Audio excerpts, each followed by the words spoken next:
pessoal, seja bem-vindo a mais uma aula e na aula de hoje nós iremos falar sobre as interações intermoleculares, que são as interações que ocorrem com as moléculas e formam as nossas substâncias. Nós já sabemos que uma ligação covalente significa dizer que houve um compartilhamento de um par eletrônico entre dois átomos.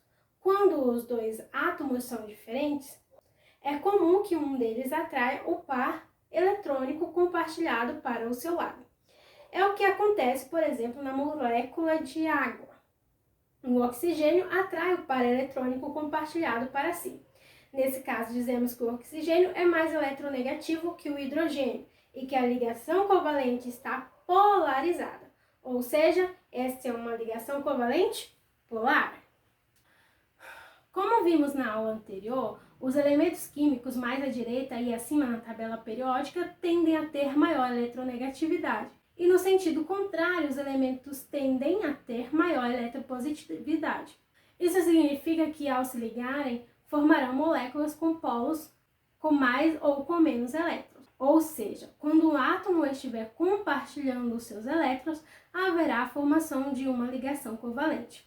E dessa forma poderá formar polos. E este polo será responsável por definir o tipo de interação entre as moléculas. Isso não acontecerá, por exemplo, nas ligações iônicas, pois a eletronegatividade dos átomos nas ligações iônicas sempre formará moléculas polares, formadas por um íon e um cátion. Já as ligações covalentes podem acontecer com átomos de mesma eletronegatividade, e dessa forma não formará polos, como é o caso do átomo de cloro ao se ligar com outro átomo de cloro. Não haverá polo. Então, nas ligações covalentes, teremos as moléculas polares e as não polares.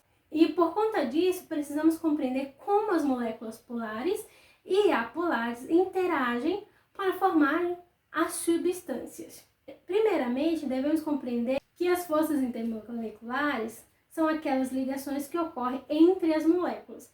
Essas forças são mais fracas do que as ligações iônicas e as ligações covalentes. Ou seja, precisa-se de mais energia para romper ligações iônicas e covalentes do que para romper ligações intermoleculares.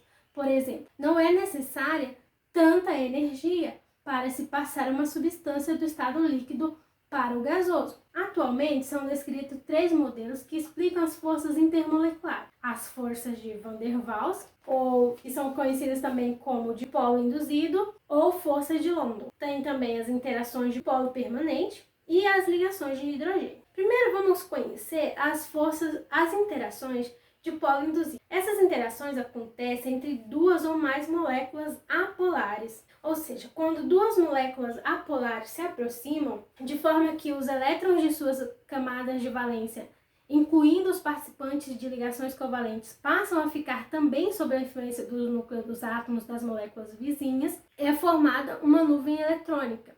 E os átomos eles tendem a se repelir, formando um leve polo, o que permite que haja atração entre as moléculas.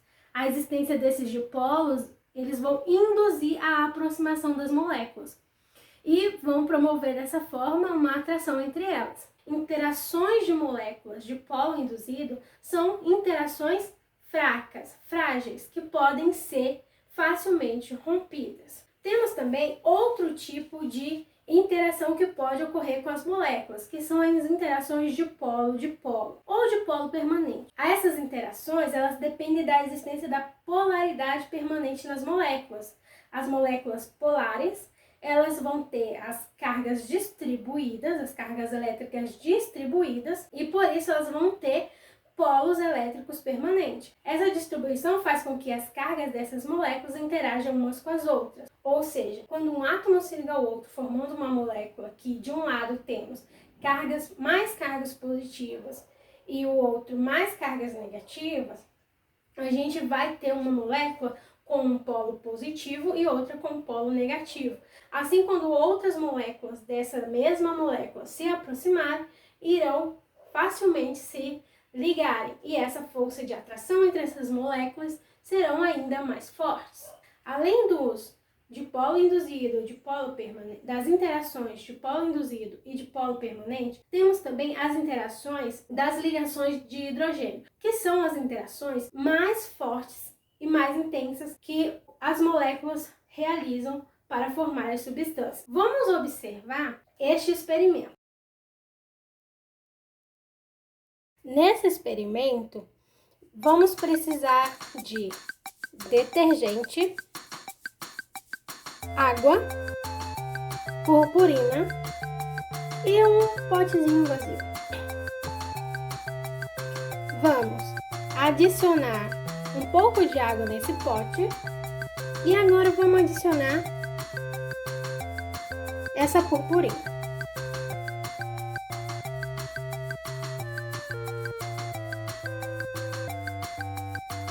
Vamos observar que a purpurina, ela não afundou, ela continua ali na superfície da água. Se observarmos bem, não haverá nenhum grão de purpurina decantado ao fundo do nosso pote. Mas, e se a gente pegasse umas gotas de sabão e jogássemos ali no meio dessa purpurina? Será que ela afundaria? Será que essas purpurinas continuariam aí na superfície da água? Nesse experimento, observamos que ao jogarmos a purpurina na água, ela não afundou, ela ficou na superfície. E isso acontece por algum motivo. Um desses motivos é que as moléculas da água são fortemente atraídas umas pelas outras.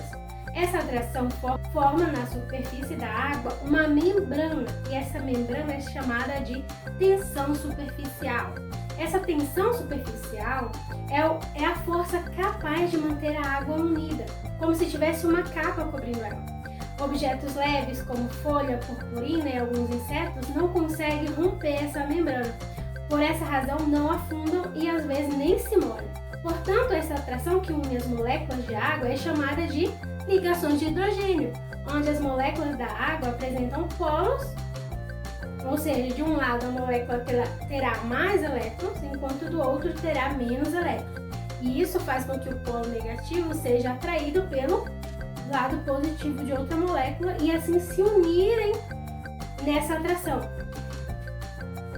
É importante destacar que as interações de polo induzido ou força de Van der Waals são mais fracas que as interações de polo permanente, que são mais fracas que as interações de ponte de hidrogênio. E isto influencia diretamente nas propriedades físicas dos compostos. Resumindo, substâncias polares dissolvem substâncias polares e substâncias apolares vão dissolver substâncias apolares. Ou ainda podemos resumir em semelhante dissolve semelhantes. E essa foi a nossa aula de hoje. Falamos sobre as forças intermoleculares, forças que ocorrem entre as moléculas. E no comentário desse vídeo de hoje, por que água e óleo não se miscibilizam? E por que a gente não consegue limpar a mão depois de ter mexido com óleo, com graxa, só com água? Fica aí essa pergunta para vocês, respondam nos comentários e até a próxima!